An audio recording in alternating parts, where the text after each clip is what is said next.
This video is kindly sponsored by Butter Me Happy Essences. This product that I have right here is called the Mocha Green Tea Whipped Body Butter.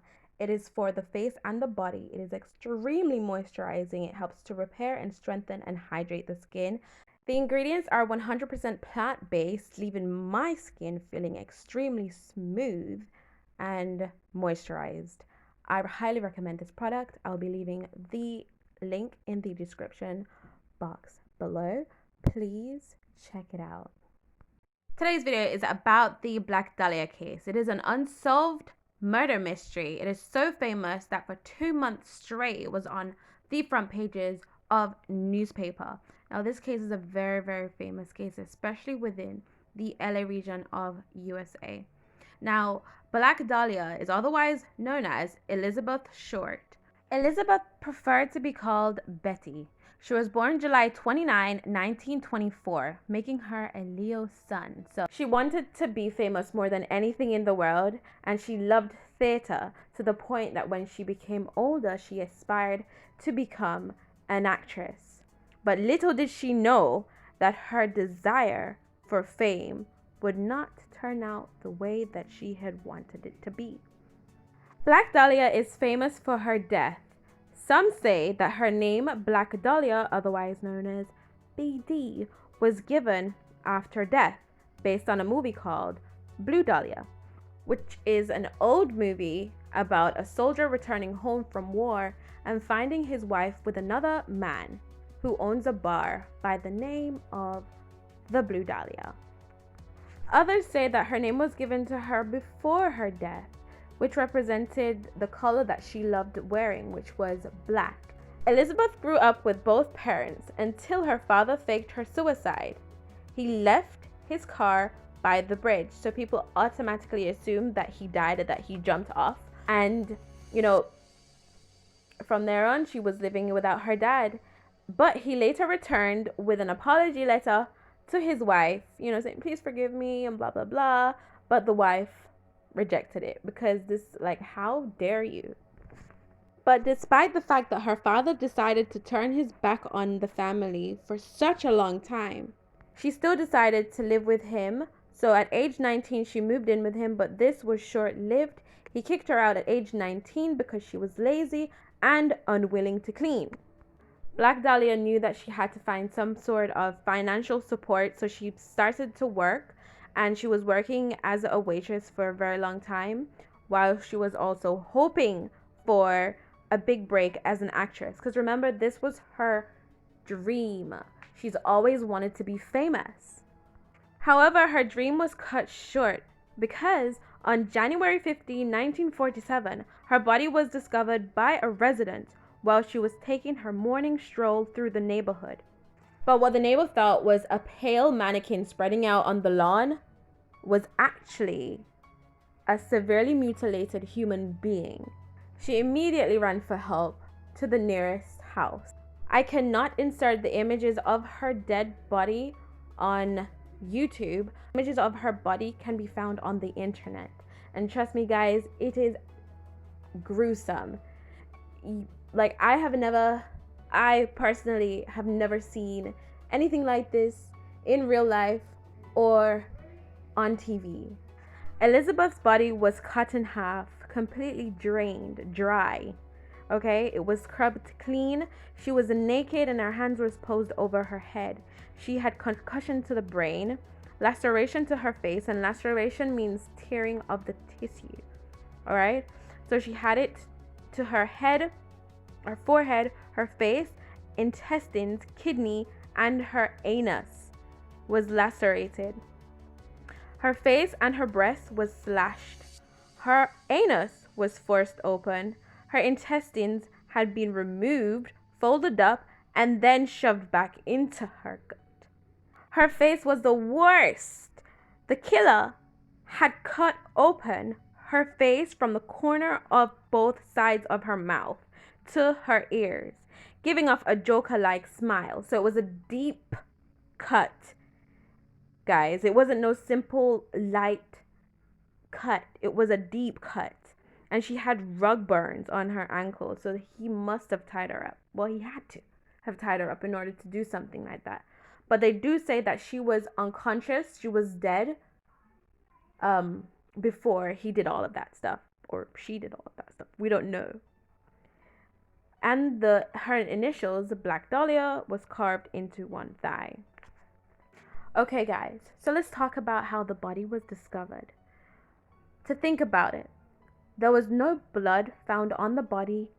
Her body was precisely cut the way that the murderer cut it. It was drained and it was sliced and it was done according to how he wanted it to be done. Now, to me, you'd have to have some kind of equipment for this to happen, to scrub the body so clean and to ensure that there's no trace of evidence, to ensure that there is absolutely no drop of blood on her body, to the way that her gut was found, her intestines were folded up and then shoved back into her body. Somebody with a background that has to do with the autonomy of the human being would, I think, would have been involved, because they are fully educated on everything and they may have the equipment. So that's my thoughts on it. And it also, like, I think of it as like he had such pleasure doing it. Like he was lacerating her intestines, her face, he was slicing her breast, her anus. I feel like he was just sitting over her body with smirks on his face, like just having the time of his life. Like, there is absolutely no mercy on that body. Over 60 people claimed that they were the killers. Now, guys, you have some sick people in this world. Who would want to be known as a serial killer? Like, why would you want to be known as somebody who killed somebody this way, or even killed anybody, period? But you had over 60 people that claimed that they were the killers. I don't know why. But when you actually think about it, it's about popularity. It's about, it's about people knowing you just to get recognition for whatever purpose beyond the killing, right? But out of the 60 people, 12 were serious suspects, and they were later interviewed. No one, though, was arrested because there wasn't sufficient evidence to support what they had suspected.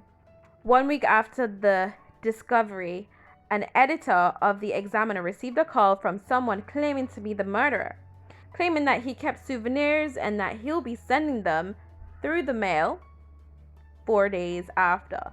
He kept his promise, and when the mail arrived, Elizabeth's birth certificate, business card, photos, and her address book, her purse, and the address of her local nightclub owner was found.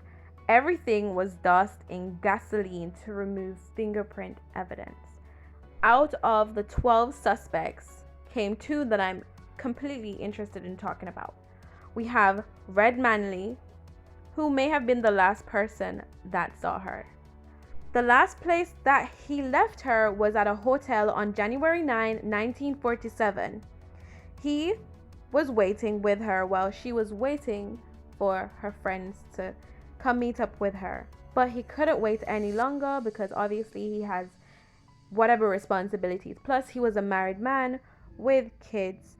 I don't know what they did at the hotel, but he did say that he was going to help her, with her career. However, he did also say that he had one intention, which was to get into her panties.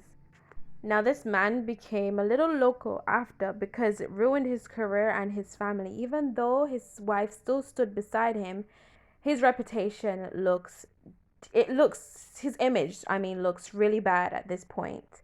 So it drove him nuts, The next suspect is George Hill Hodel. He is a very wealthy doctor. Which doctor isn't wealthy? He had pictures of Black Dahlia in his house along with some letters.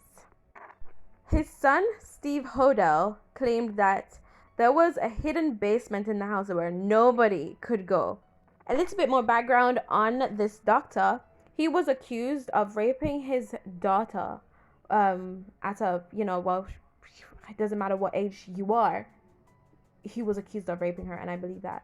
he was in university or college, he got his teacher pregnant and he really wanted his teacher to have the baby, but she refused to because she had a husband and this would ruin their relationship even more. I mean, like, this isn't already doing enough, but yes. In other words, he was a very mischievous or troublesome person, and he managed to get away with a lot of things that he did. Fast forwarding to 2013, Steve Hodel decided to conduct an investigation on his father's house, or at his father's house, where he got a cadaver dog by the name of Buster. And he's a detective dog that is trained to smell decomposing humans or human remains. The dog detected decomposing human remains all around the house. George was bugged and later on found saying, quote unquote, "Suppose that I did kill Black Dahlia. They couldn't prove it now. They can't talk to my secretary because she is dead." Till this day, no one is arrested and the mystery is still unsolved. Let me know who you think killed Black Dahlia. Guys, if you comment, they will not come after you, I promise. Thank you once again for watching the video. I hope you guys watched it from start to finish. Let me know who you think killed Black Dahlia. Let me know what you think about the case. Let me know what you think about it still being unsolved. Like, how ridiculous is this? And yeah. Also, tell me what you think about my client's makeup in the comment section down below. Please don't forget to like, share, and subscribe.